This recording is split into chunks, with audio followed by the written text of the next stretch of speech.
What's going on, Andre?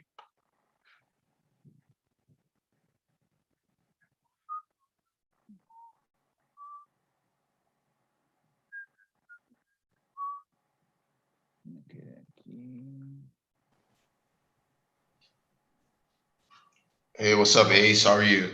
Good, yourself, my brother? I'm doing good, man. No complaints. That's good, my guy. How's your week? It's been good so far, man. It's been good. Tell me about it, man.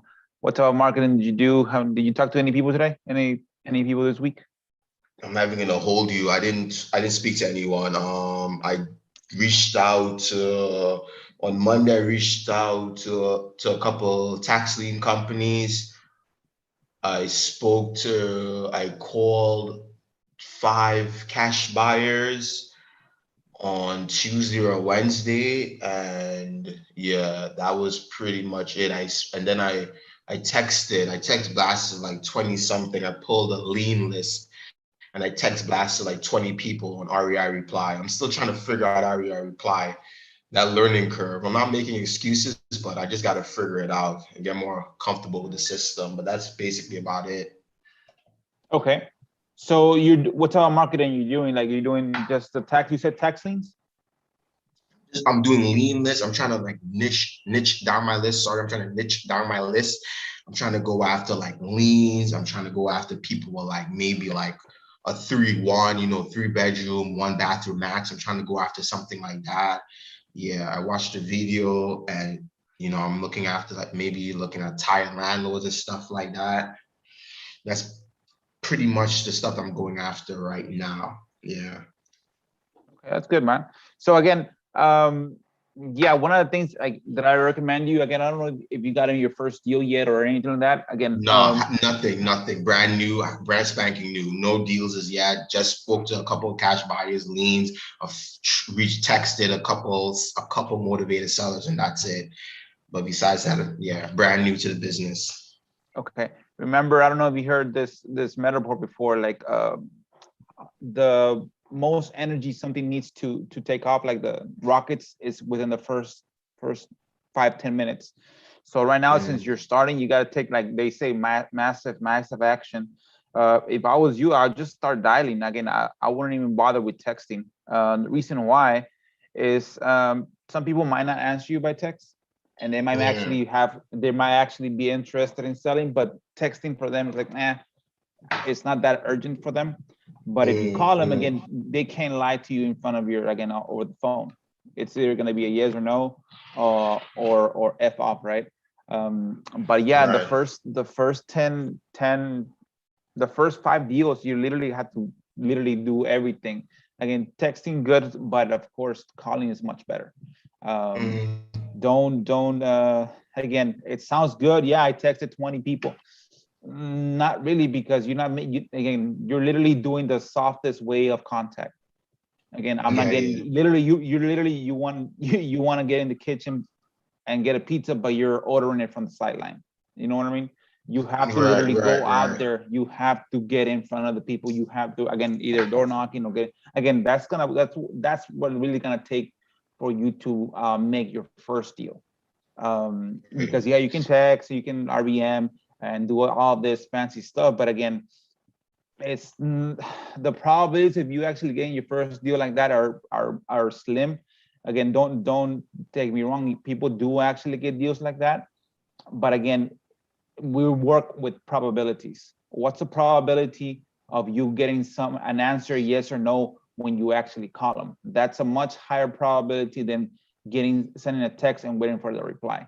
Because remember, people, again, some people will either ignore you or do etc. But some of those people are actually interested, and maybe they interact better with a phone call. So Right. remember, it's how much do you want that to get that first deal? Like I tell people, like, is it just a hobby for you? Because if it is a hobby, yeah, you can do that. You might get the what's called the low hanging fruits from via text. But if it's not a hobby where you literally you wanna make this a business for yourself, then you have to literally do all that stuff. You have to be cold calling until you get somebody. Again, if you have a chance, again, I still do it because it's fun for me. How do you make it fun? How do you do that? Like, how do you make that fun? Because I was talking to Mark about this and also Justin about this. I did, like I said, I called five cash buyers, and after that, I was like, man, this business seems like a grind, right? Like, how do you like?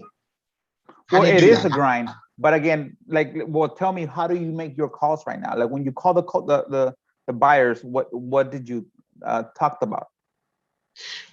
When I spoke to one cash buyer, I was just like, hey, my name is Henry. I'm a wholesaler. I have a couple of deals on in contract. Are you looking to buy any deals right now?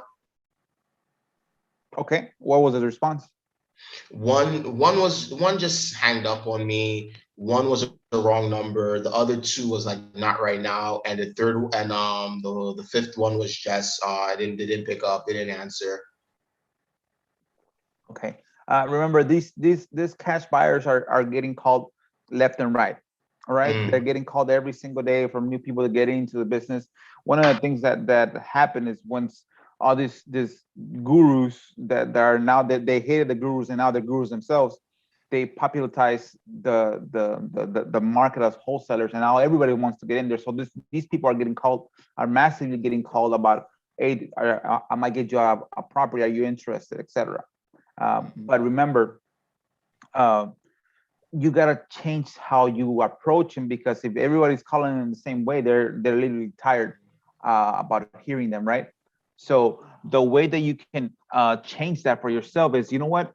How do I get a buyer that I saw? The reason why you're saying they're a buyer, they're most likely you saw them buy something online, something either through a court record or something that where you saw that he's actually an approved buyer, right? So call him. Hey, I noticed you bought that property on a 123 Main Street. In case you can't flip it, let me know. Again, I'm interested in buying it.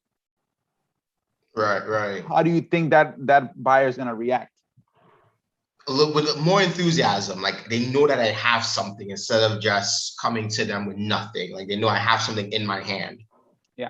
Well, the way they're gonna react, like, what do you mean you want to buy the property that I just bought?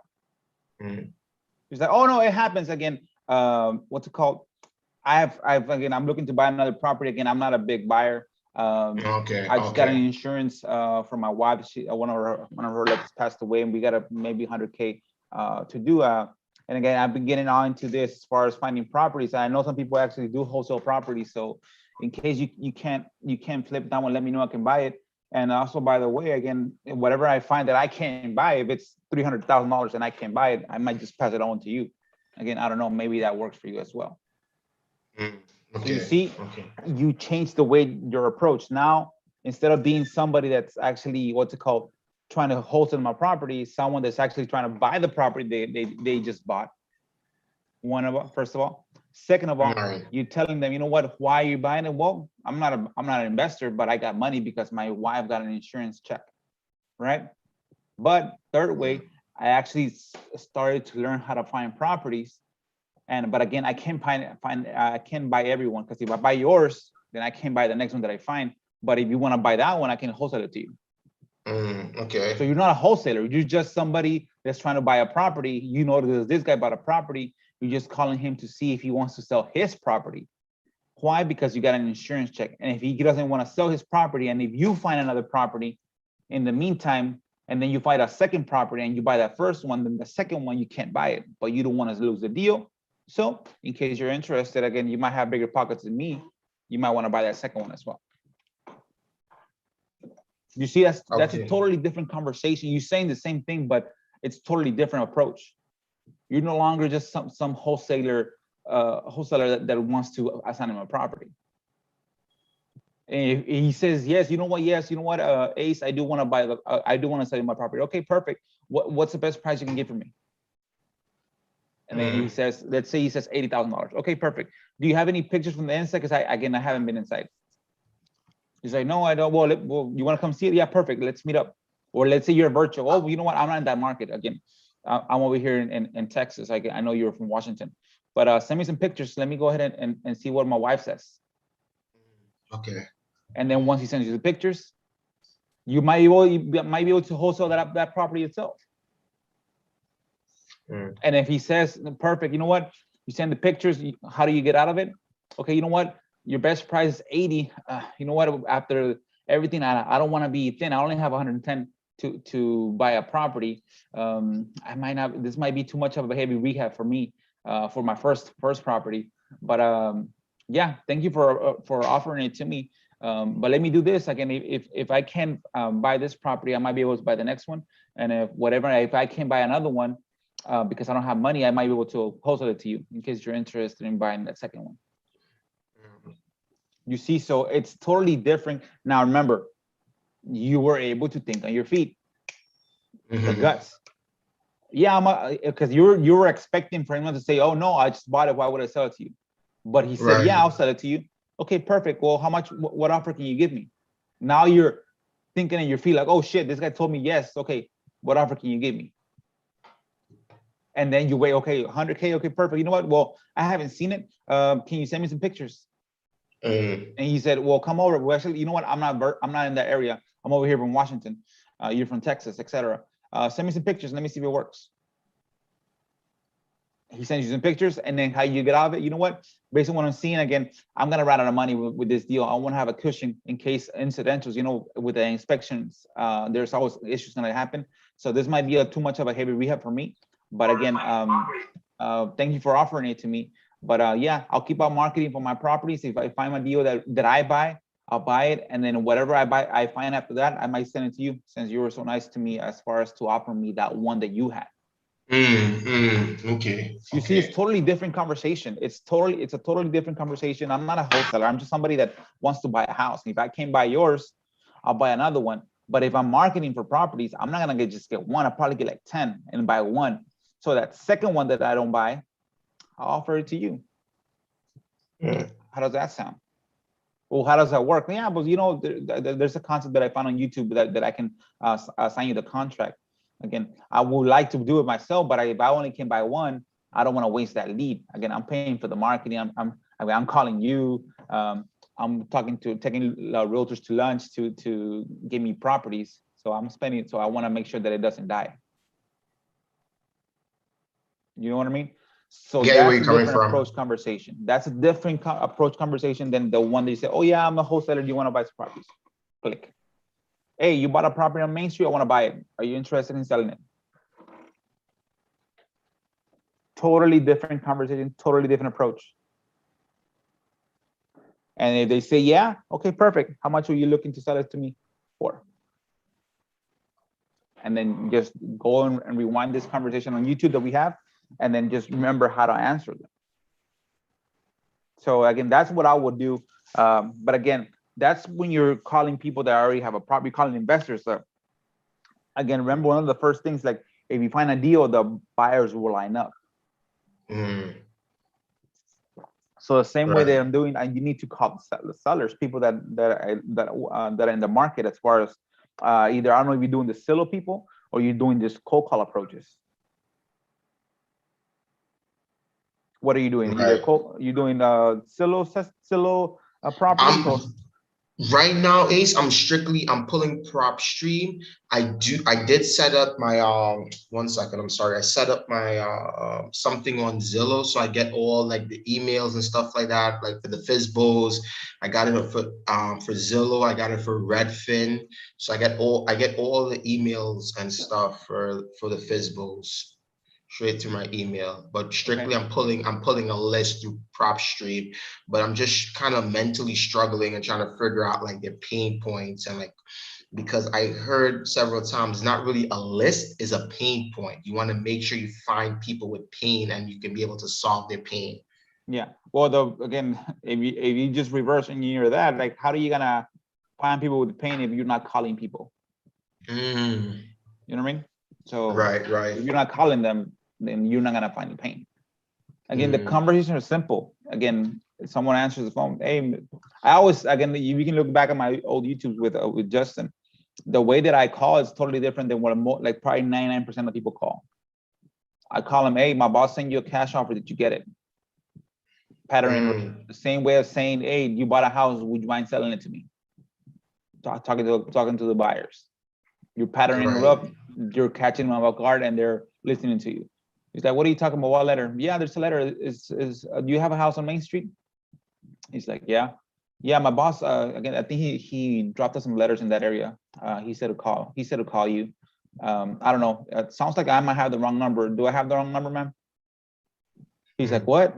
He's like, yeah. See, what happened is that my boss, he bought a house. Again, you map it. You map the address that you're calling. My boss bought a house on Second Street, which is a north. You know where Second Street is at, ma'am? He's like, yeah, okay.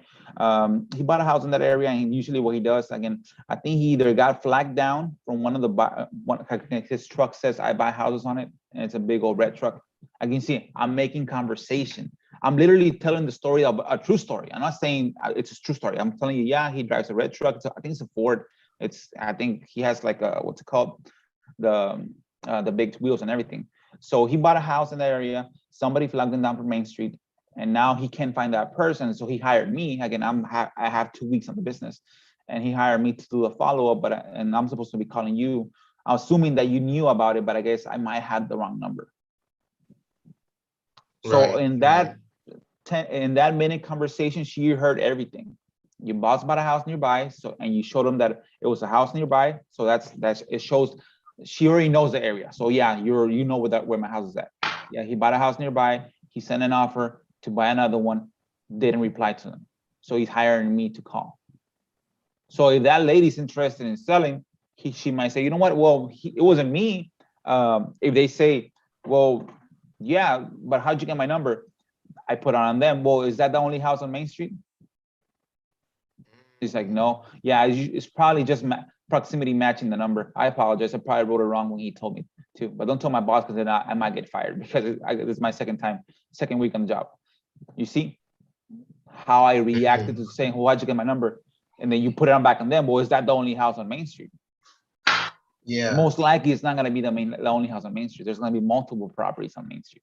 Mm, But if she's really interested in selling, she'll say, you know what? Well, he did not reach out to me, but I'm interested in selling. Well, perfect. Well, what is your exact address? I know it's on Main Street, but what's the house number? You already know it because you have it on your screen. But you wait for, okay, right. perfect. So it's 123 Main Street. Perfect. Okay.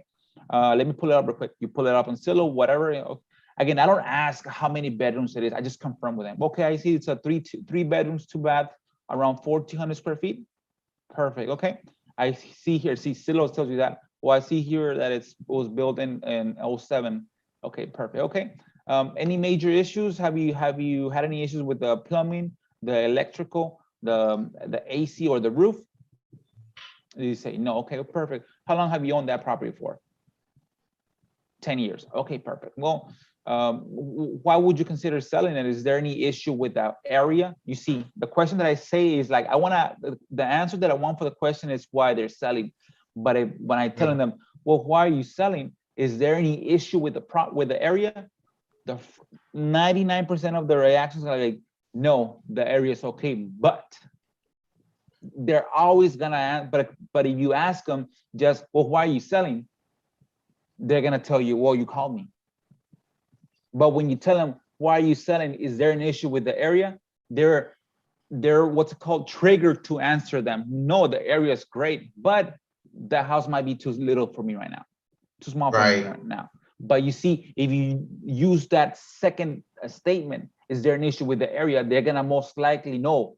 If I'm gonna sell you something, Henry, I'm gonna bring it up. So I gotta be, Right. I can't knock on the area. No, I gotta tell you, no, the area is great because I'm trying to sell you my property.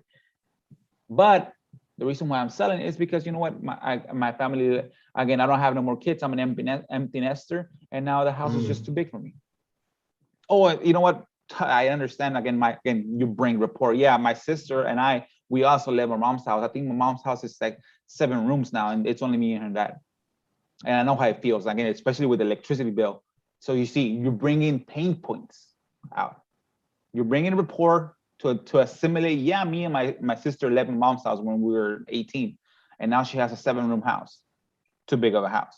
And yeah, she's telling me all the time to help her out with the light because now she's paying $300 of energy and $150 of water for an empty house. So most likely she's also seeing those pain points.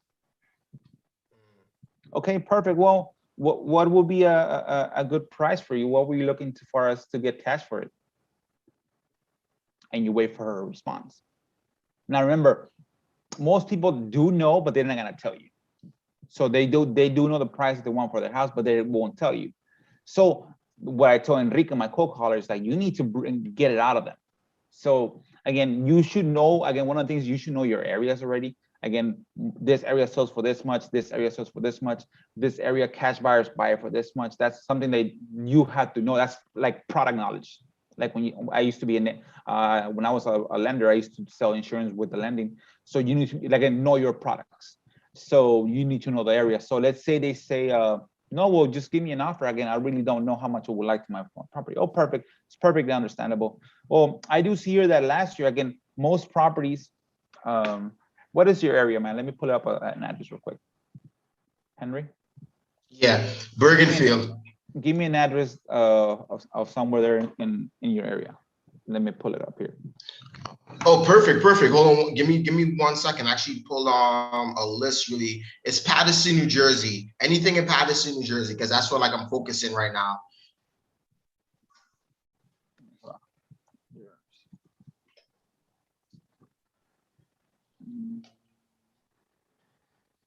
Let's see. So yeah, Paterson, New Jersey. That's pretty much the areas that I'm looking at to wholesale. Okay, let me put it up. Okay, so I got some from. Okay, let me look. There's tons of other listings. Well, there's tons of properties in that area. I don't know how big it is. It's Patterson's a city or Patterson's a county? Paterson is a city. The county is Passaic County. Okay, so let's pull up this one. Okay, let me share the screen with you guys.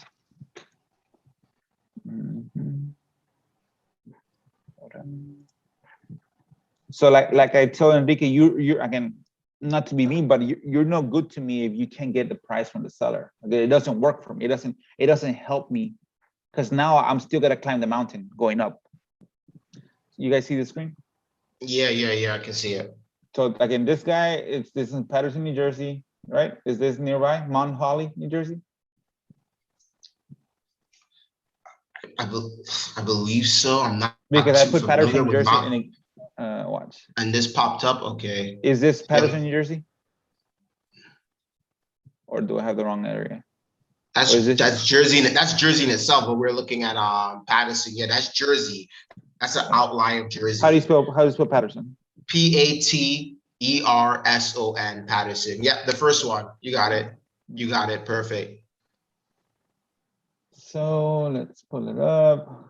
So that's Patterson. Okay. That's Paterson, exactly. So again, if you don't know who to talk to, I will definitely talk to these people that are for sale by owners. Let me just pull it up right here. Okay. Hold on.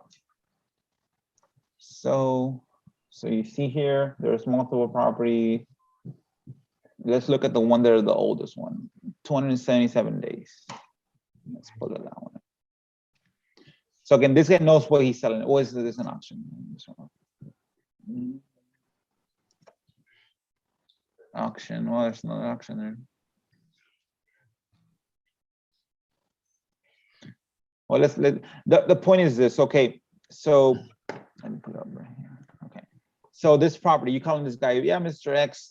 Yeah. So she said, yeah, I'm interested. Is the area okay? He's like, no, the area's okay. It's just because okay, it's too big of a house. Okay. So is there any issues with the roof, etc.? If there's any issues, okay, perfect. You write it down. Okay, roof it needs replacement, AC needs replacement, etc.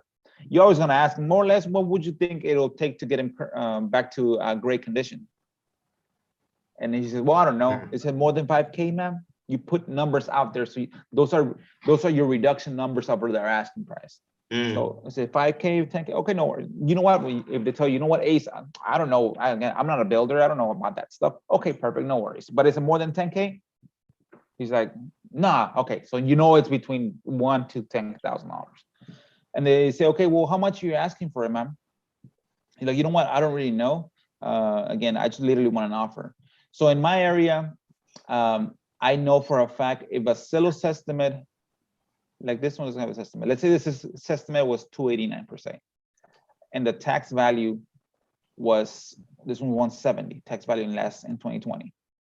Now, if I get a property in my area between this and 40 and 30% less than this, it makes sense. So if I get a property between 170 to 220, it's a deal in my area. All right. So I don't know if in your area what it looks like, but then you ask them, well, you know what? I just want an offer. I don't really know how much I want for it. Okay, perfect. No worries. I do see that last year, Patterson, New Jersey hired appraisers to value your property. And when the appraisers went out to look at your property from the outside, they valued your property at 170. Is that an accurate value for your property? You're not telling them is that it's a good number or a bad number. You're just telling them that New Jersey hired appraisers, and when they drove by your house, because they don't know how they appraise properties. These sellers don't know how the county appraises their property. But most likely, when New Jersey hired their appraisers in 2020, the appraisers drove by your house and looked at the outside and looked at the area, and they appraised your property at 170. Is that an accurate value for your property? And then you wait for them. Now, remember, you're not telling them this number. It's not you valuing your property, it's you're putting it on New Jersey's appraisers and what they do for a living to appraise a property. Because remember, ma'am, when they appraise the property, based on that value, they're gonna tax you. So the higher they value your property, the higher they tax you. So they have an incentive to overvalue the property instead of undervalue the property. So when you ask them, is that an accurate valuation for your property in 2020? You wait for them to ask. It's like, oh no. Most likely 80% of the time you're gonna be like, oh no, that's too low. I fight my tax. Okay, perfect. So more or less, what's an accurate value for your property? So now you put it back on them again. I thought you didn't know, ma'am. I thought you didn't know that about the value of the property. Yet they do know, they just don't want to tell it. That's digging for information. That's what building rapport is. And you're not being the one that's telling about the valuation. You're putting it on somebody else. You're not being the judge and jury. I'm just showing you the information. You make the decision. So they say, oh no, that's not the correct valuation. Okay, it's understandable. Sometimes the appraisers that the county hires, might not be the greatest, but they do have an incentive to value your property, overvalue your property, so they can charge you the most taxes. You know, nobody wants to pay taxes, but the city does that for a living to maintain the city. So what would you say that will be an accurate value for your property? And if they say you a number, perfect. If they say, let's say 220, perfect. Okay, perfect. Let's go through that scenario. If they say, yeah, it's 220. Okay, perfect. Well, that most likely might be a good value for somebody that wants to live in there. Now, do you have an offer for my boss for him to buy it as is, where is, so it can motivate him to buy it? And you wait for him to tell her. You wait for her to respond to you.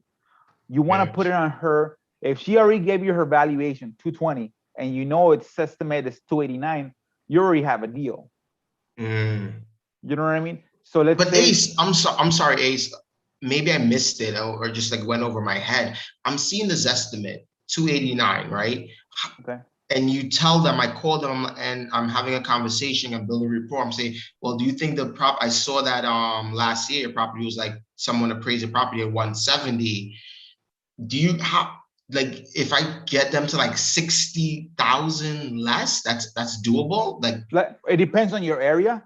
Like, and you, that's where you gotta know your area. Like in my area, if I get a property between, let's say like 250 and 170, it's a deal. So if he brings out 220, that it's a deal. I can make that work for me. But every area is different. That's why you gotta, again, that's product knowledge. You have to learn your area. That's nothing that I can do. You gotta be able to either go talk to a realtor, take out a lunch and tell her the valuations, or just go on Zillow. I'm a freak like that sometimes. I just go on Zillow and look at the sales. Right. Okay. That's what I gotta start doing. Okay. So yeah, you gotta, that's something that you can, that's, again, that's you doing the work. That's you literally lifting the weight. You have to lift the weight to get bigger. Right. So let's say she says 220 is a good valuation. Okay, perfect. Well, that's more likely what somebody that's gonna live in there will buy it for. What number do you think you can sell it for so you can motivate my boss to buy it cash? And you put it on them. That's good. That's if good. they say, well, I don't know. No worries, man. See, you already asked her like 4 times about the property value, but you already know your numbers. 220 is a good deal. Now you gotta leave it to the closer to coming closer. So you said, you know what, Max? Perfect. Don't worry about it. It sounds like 220 might be a good valuation. Let me do this. My boss, he has a busy schedule. Today is Friday, so I don't know. Most likely he doesn't work Saturday or Sunday. Or do you work Saturday or Sunday, or is that a good time to call? And do you wait for her to answer? No, I don't work Saturdays. Okay. I do have an opening on Monday. Does 11 in the morning work for you on Monday for him to call you? Or does 3 p.m. on Monday work for him to call you? And then you wait for her response. Let's say 3 p.m. works. Okay, perfect. Well, let me schedule you in. Hold on, let me write this down. Again, you're kind of building that story of you writing down that information. So you're confirming that she needs to be there at 3. Okay, perfect. I got you here for 3 p.m. on Monday. Now, another question that, again, I got to ask you, if once you talk to my boss and you guys come to an agreement that makes sense for you guys, are you the only decision maker, or do you have to bring somebody else into the conversation to go forward with the process? You put it on them. Why? Because you want to be able to lock it up on that date instead of saying, well, I gotta talk to my wife. So you're knocking down the objections for Monday right now. Is there anybody else that needs to be on the call? They say, oh no, it's only me. Okay, perfect, only you, perfect. So if you guys make an agreement, you're willing to go forward on Monday after you guys agree? Yes. And if they say, well, I still gotta think about it. Okay, is there any specific reason why if we get you the price that you want, that you will still need to think about it? Again, you're knocking down the objections that you might face on Monday. Because you want to make sure that the seller knows that if we come to an agreement with her, we're going to go forward the next day. Like literally within hours, we'll send you the agreement, we'll lock it up, and we'll start the process. But if they're not 100% behind it, then okay, well, when you say you still got to think about it, what does that mean? He's like, well, I need to do something. Okay, perfect. So you say you need to find a new place. Okay, perfect. That, again, the good thing about our buying, selling it to my boss, like he's an investor, he can give you all the time you want as long as you agree to a price. So if he agrees to a price and gives you time, are you ready to move forward, or you still gotta, or you're ready to, again, are you ready to move forward, and you pause and you wait for her to respond to you because you knocked down her objection that she needs to find a new place. Okay, well, if my boss gives you the price that you guys both agree, and he gives you time as far as to move, are you all ready to move forward? And you pause. If she gives you another rebuttal, it's like, well, no, I still gotta think about it. Yeah, you called me out of the blue, and again, I don't know you, or etc. Right? Oh, perfect, understandable. Again, now, yeah, again, we don't know you either. Again, we don't know the property. Again, sometimes, like it's happened to my boss, that people answer the phone, they're not the actual owners. So in order to protect my boss's cash, he hires a title company to do all that process. Again, we're not gonna give you cash directly. We're gonna go through an attorney. He'll handle all the paperwork to merge first, verify that you're the actual owner of the property. Second, verify that once he buys it, he has a clean title. So that's the way that we protect ourselves. And of course, once everything is right up, we send the money to the title company. You go sign, he goes signs, and you get a check, and he gets the property. So you see, you're knocking down her rebuttal. I don't know who you are. Perfect. So once you get all the line up, again, he can actually get you on a call with one of his title companies to confirm the process. Are you ready to move forward, or you still gotta think about it? Again, and then you wait for her answer. If she says, well, if she's still hesitant, you're like, well, ma'am, sounds like you might not be ready to sell this house. Is that an accurate assumption? And you wait for her response. If she says, no, I am ready, it's just, okay, because if you are ready, again, I don't want to waste more of your time. And especially, I don't want to waste more of my boss's time. Because again, you don't know me, I know my boss. He's a little bit crazy with when I waste his time. So again, you see, you're trying to get the seller to a point that if we show her the right agreement that makes sense, we put that agreement on paper, and she likes it, that she's ready to sign the agreement and move forward. I got you. We don't, again, remember, people don't do this and they get happy years. People say this concept, happy years. What is happy years? Well, oh yeah, perfect, I want to sell it. Oh, and then I'll sell you here. And then when you give him the offer, oh, let me think about it. Oh shit. Oh, but he says he was thinking about it. You see, you just wasted your time. So you want to do and that's what I told Enrique, my co-caller. You need to do this, man. Again, you need to knock this what's objections down in the beginning, because I don't have the time to do this for you. I'm paying you for a reason, and I'm showing you, like with this video course, I'm showing you how to talk to the seller. What I need in order for something to be a lead, this needs to be a lead. This is the way that you chop it down. You're not too invasive, you are, but you still ask the questions.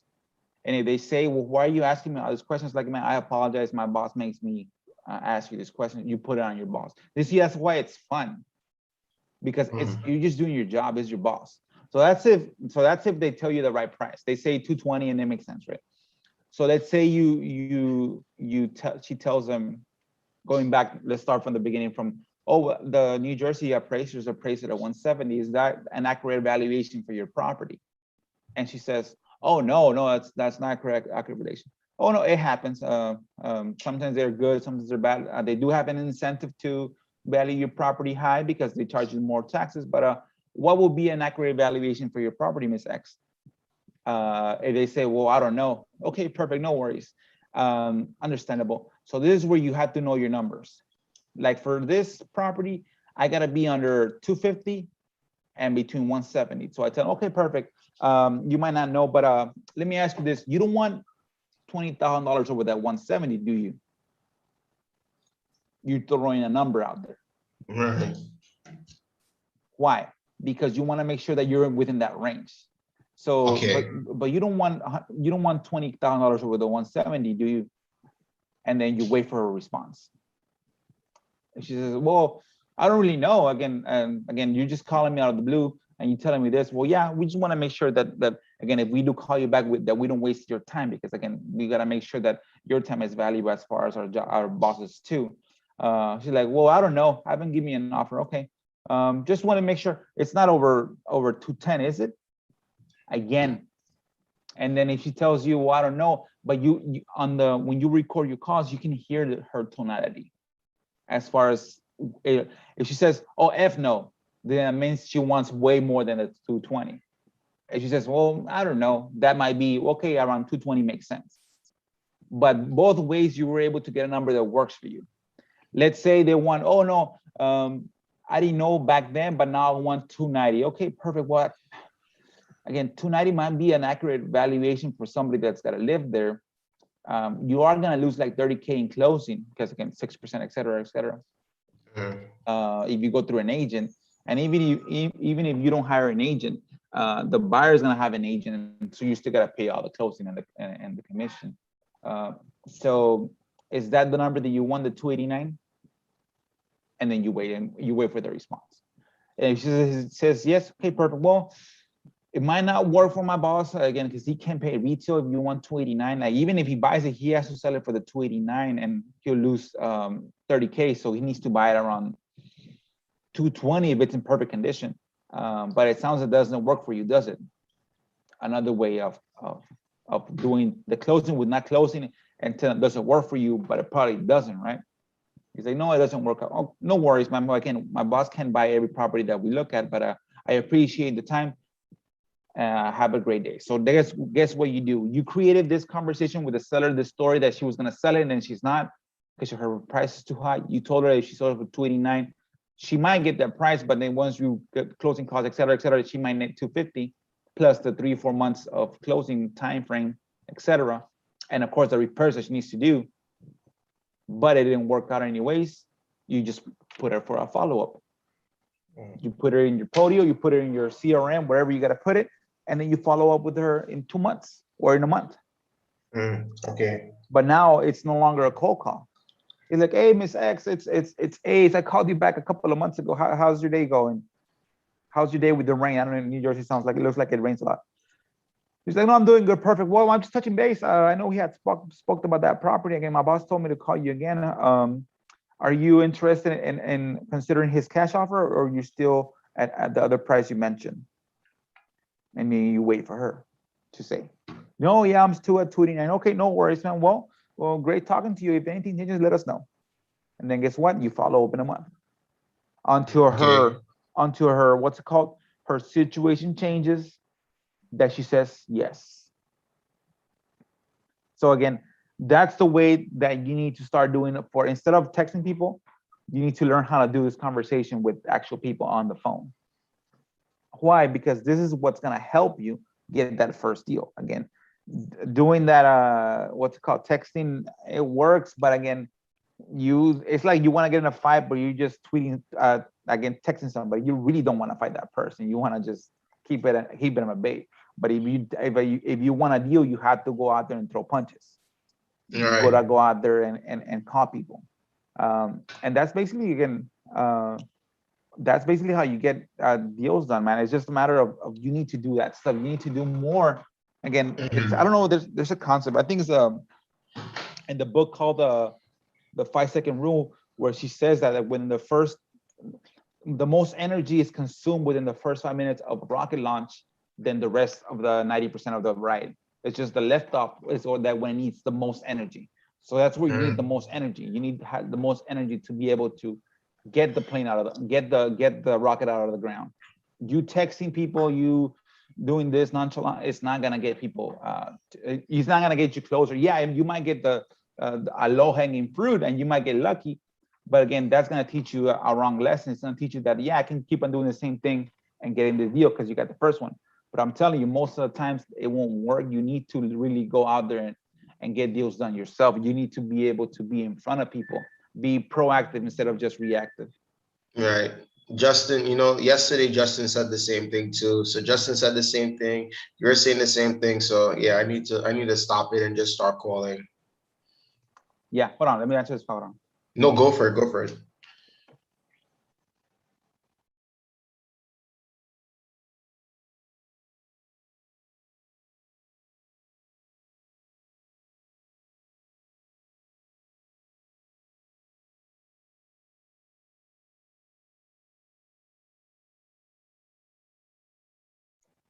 Sí.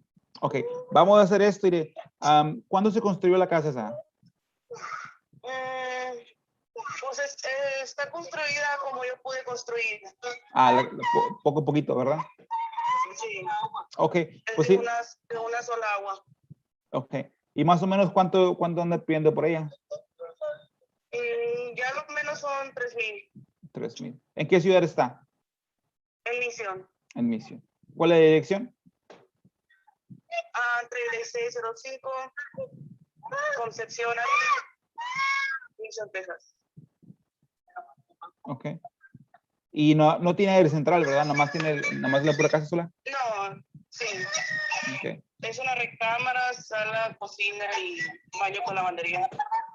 Ok. ¿Vive usted ahí? Ahorita no. Ok. ¿Está vacía? Pues tengo unas cosas mías ahí, ¿verdad? Pero le toman las fotos como la tengo. Sí, mándenme fotos y para ver cómo funciona, cómo está la casita, para ver si nos funciona. ¿Usted va a pagar la movida o nosotros? ¿Mande? ¿Usted va a pagar la movida de la casa o nosotros? Creo que ustedes. Ok, perfecto. Nomás para saber, para mandarle la dirección a los chavos que mueven para que me hagan el costo de cuánto sería. Pero haga eso, mándeme fotos, déjeme verla y yo le marco para poder ver si puede verla después si nos gusta la casita como está en el estatus. ¿A este número? A este número, sí. Ok. Bueno, muchas gracias. Ok, gracias. Buen día.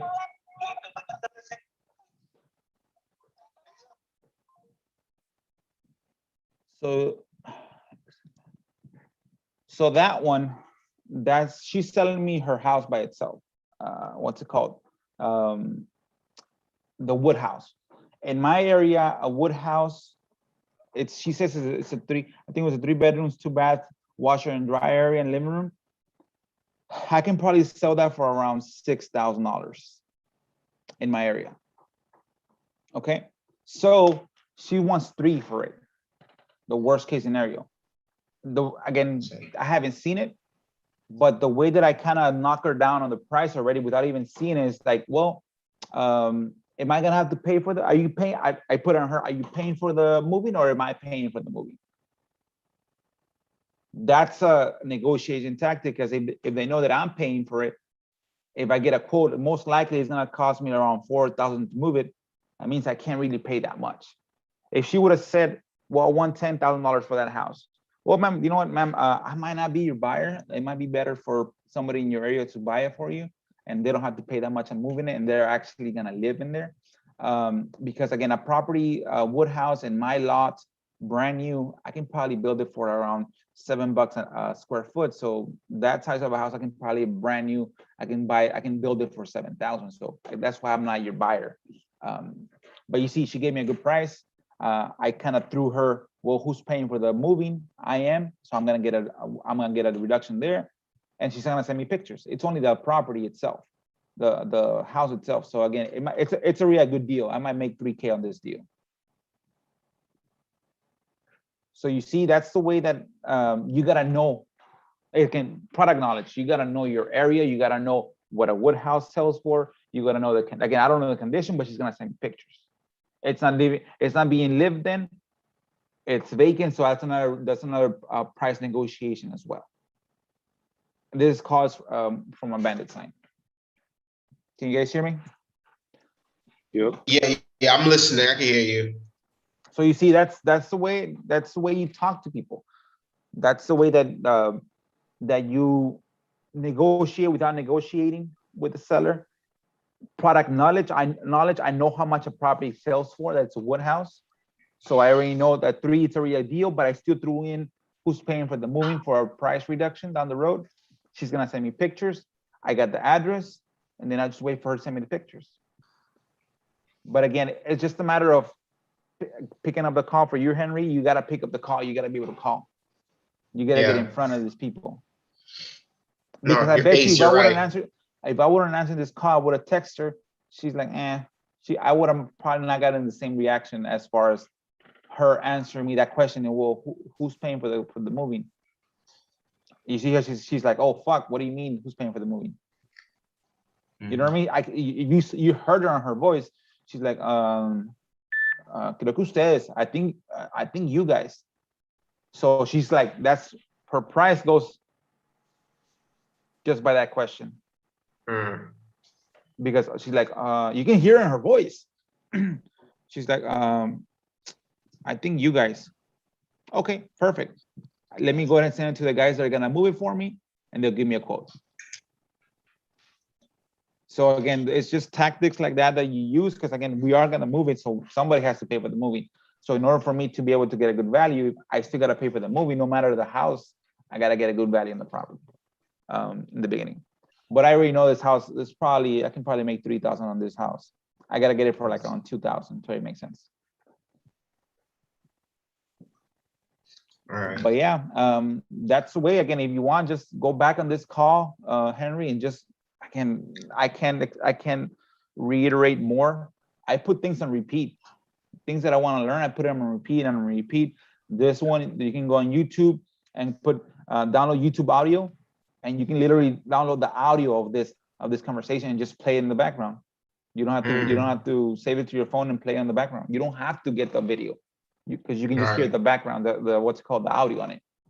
But again, it's up to you if you really want to get a deal out. You definitely need to get in front of the people. Stop texting people. You need, again, it's like telling a girl, you want to go out with me, but yeah, text. It's like not a great way to get a, what's it called?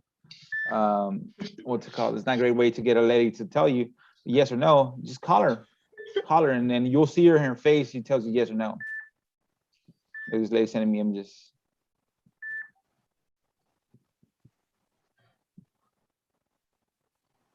It's an okay little property.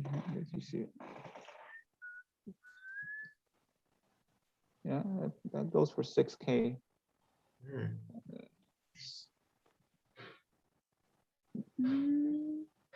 Yeah, that's a 6K property there.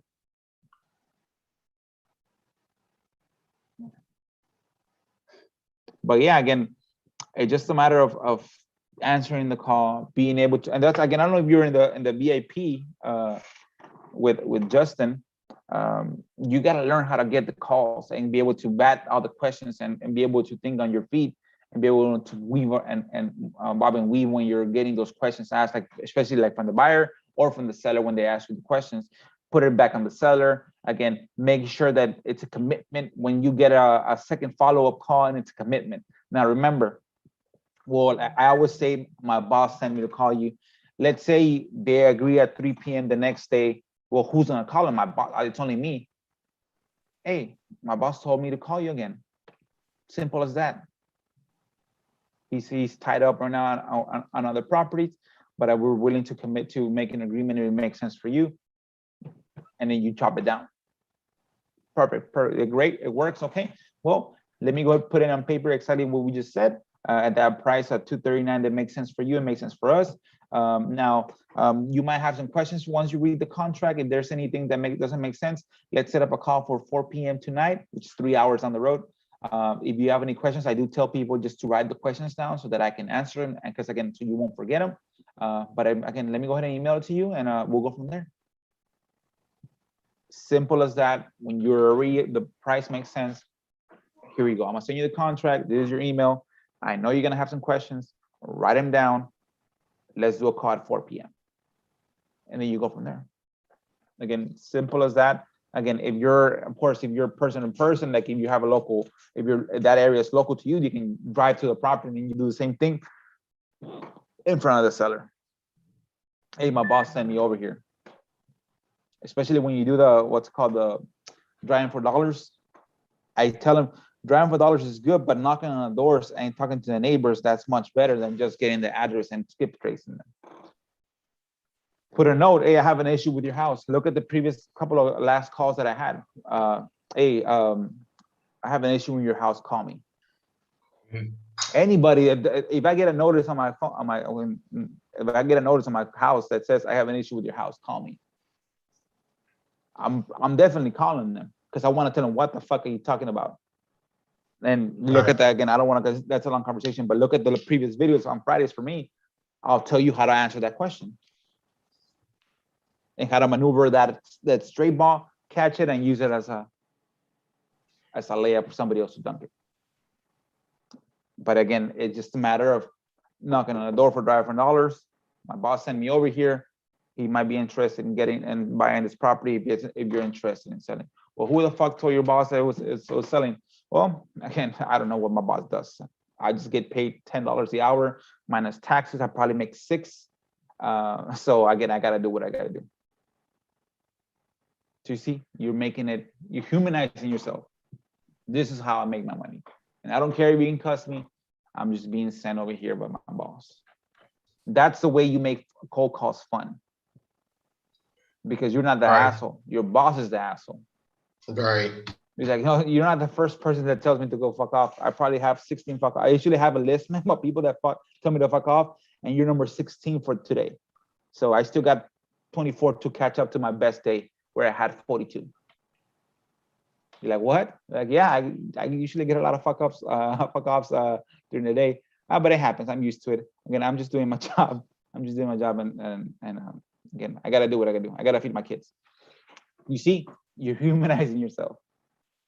You're again, and all this, and again, guts teaches you this.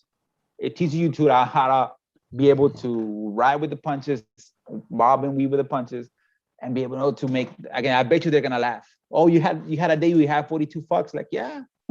So you're not there yet. This is not even a good day for me on fuck offs. It's an okay day. You see, I was able to think on my feet quickly and respond to them. Well, I thank you for being so nice. Again, it's not your fault, ma'am. It's not my fault either. It's my boss's, but I gotta do what I gotta do. Are you interested in selling your property? No? Perfect. Well, thank you, ma'am, and I have a good day. And you go from there. But yeah, that's the way that I was able to make cold calls fun for me and having fun with them. Again, what's called the VIP teaches you that. Again, Justin teaches you that. He has Claude there on Fridays, on Tuesdays and on Mondays. That teaches you that. It's just a matter of being able to not be a mat for somebody to step on. You're literally someone that just has a job and needs to get that job done. No matter if you like it or not, ma'am, I gotta ask these questions, and I gotta get these questions answered. And if you are mad, again, I apologize, but again, it's not me, ma'am. I'm not the one. What's it called? Making me call is my boss. But yeah, my guy. That's the way you learn, man. That's the way that I learned to make it fun. And I teach Mac. Now, again, if you look at it, 99% of the people don't do this because they play the long game where they can cold call 10,000 people and they get 2 or 3 deals, which is great. I don't have time to cold call 10,000 people. I gotta be able to conversate with anybody that picks up the phone. I gotta be able to have them hear me out and make a conversation work for me. But okay, guys, any other questions before we leave? We got 3 minutes before we hit the clock. Hey, Ace, thanks a lot, man. Thank you. I'll definitely start picking up the phone. Like I said, you said that. Justin told me the same thing. So yeah, I gotta just start doing it. Thanks again. Definitely, Henry. Again, I'm gonna ask you next Friday. Again, make a list. There's a website called Bookaroo that you can record your calls, put yourself on. I'm sorry, Ace. Can you say that one more time? Bookaroo. I'm not that great to. Let me spell it. Bookaroo. It's in the chat. Do you see it? Oh, Bookaroo. Okay, cool. Thanks a lot, man. You can record your calls. Thank you so just much. Google it. It'll be there's some other ones, but that works for me because it's super simple. Okay. Yeah, again, get it done and do those things, and trust me, you get deals. But you gotta be able to get on the court and sweat and do screens and do passes and do layups. You gotta do all that stuff. You can't be okay. Let's say you can be in the fan area and get paid like the basketball players. It doesn't make sense. Right. And is this easy to set up with RER Reply? Because that's what I'm using right now for my texting and my calling. Again, one of the things that, again, remember, if you have a cup of water, right? This is your own energy. Yeah. And you keep on adding stuff, RER Reply and prompt stream and all this stuff, you're gonna be left with this much energy to make calls. Cold calling is simple. If you don't have a dialer, get your phone and call. That's it. You don't have to have all this fancy stuff because it's gonna, if you don't know what's called the structure, it's gonna drain you of energy. It's gonna make you think that you're doing stuff. Well, I have RER Reply and I have this set up and I have this set up and this set up. Well, did you get somebody on the phone and spoke to him? Oh no, but I have all this stuff ready. You see, and that was what gurus were selling you, and what they still sell you that. Well, get this. Let's get you busy, make you feel busy, but never get money in the pocket. Here it's backwards. I don't care about the shit that the prop streams and all this shit. Get a list and dial it. If you don't have money, try for dollars and knock. Get a deal. Then you want to reverse engineer it and then maybe add RER Reply for your follow-ups. I already reply for your voicemails, for your dialer, whatever, because I know I already reply does dialing. But again, the less things you do, the less things that distract you from the goal, the better it makes the goal attractive. I gotta call these numbers, I gotta make these conversations, and then I gotta get the deal. I gotta knock on these doors, I gotta start the conversations, and I gotta get a deal. Podio is the only thing that I recommend you having because it's free and it allows you to track your CRM. It tracks your calls that you need to follow up. You can even do it in a, you don't even have, you can literally do it on a tablet, have it with you all the time. Because remember, you don't want to get cluttered brain, all this stuff. Once you're making money, you have 5-6 deals that you make, okay, then you want to simplify it and add systems to systematize. But right now you're literally, you're drowning. You don't care if it's a bark of wood or a lifesaver that gets thrown at you. You're gonna get anything. But you don't wait, oh, but wait, there's a boat coming. I wait for the boat so that somebody can come with a big old stretcher and pull me out of the water. No, I just need a bark. Whatever floats that I can put my hands in, it works for me. That's a phone and that's a list. That's a car and that's a drive for dollars. Look back on my old videos, man. That's what's gonna make you successful, man. Is first remove the clutter brain, get the fastest way from point A to point B is a straight line. Not doing things along the way to no straight line. Get the money, put it in your pocket, and then put money back in the business. Simple. That means when you wake up, make my calls, knock on doors, make my calls, knock on doors, talk to people, negotiate with people, contract, money, repeat. And then once you make it that you can repeat that business, then you want to add an extra piece of software to simplify it or to scale it. But right now, you never make a deal. That's when you need to simplify your brain. If you only have this cup of energy, this is going to be for cold calls. This is going to be for driving for dollars. This is going to be for a list. That's it. It's not gonna. It can't be for anything else. All right, Ace. Thanks a lot, man. Yo, I gotta run now, but thank you so much. Stay safe, man. Next Friday, enjoy your day, and I'll definitely let you know. Definitely next Friday, guys. Stay safe. All right.